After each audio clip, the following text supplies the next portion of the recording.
کیا تم دیکھتے نہیں ہو کہ ہم نے ان منکرین حق پر شیاطین چھوڑ رکھے ہیں جو انہیں خوب خوب مخالفت حق پر اکسا رہے ہیں؟ اچھا تو اب ان پر نزول عذاب کے لیے بےتاب نہ ہو، ہم ان کے دن گن رہے ہیں۔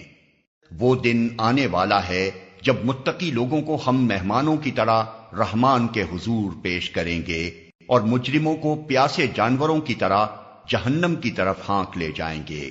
اس وقت لوگ کوئی سفارش لانے پر قادر نہ ہوں گے بجز اس کے جس نے رحمان کے حضور سے پروانہ حاصل کر لیا ہو۔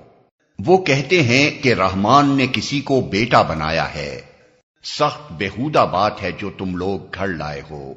قریب ہے کہ آسمان پھٹ پڑیں، زمین شق ہو جائے اور پہاڑ گر جائیں، اس بات پر کہ لوگوں نے رحمان کے لیے اولاد ہونے کا دعویٰ کیا۔ رحمان کی یہ شان نہیں ہے کہ وہ کسی کو بیٹا بنائے۔